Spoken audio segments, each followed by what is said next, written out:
ఏ పువ్వు ఏ తేటిదన్నది ఏనాడో రాసున్నది. ఏ ముద్దు ఏ మోవిదన్నది ఏ పొద్దో రాసున్నది.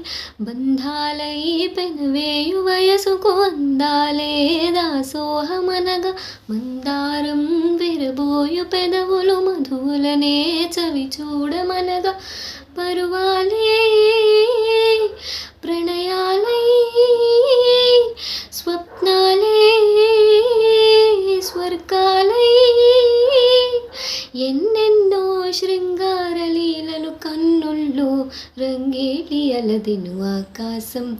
ఏనాటిదో అనురాగం ఆనాటిది ఆవేశం. ఏనాడు కలిగెను ఆనాడే తెలిసిందది ఆకాశం. ఏనాటిదో అనురాగం ఆనాటిది.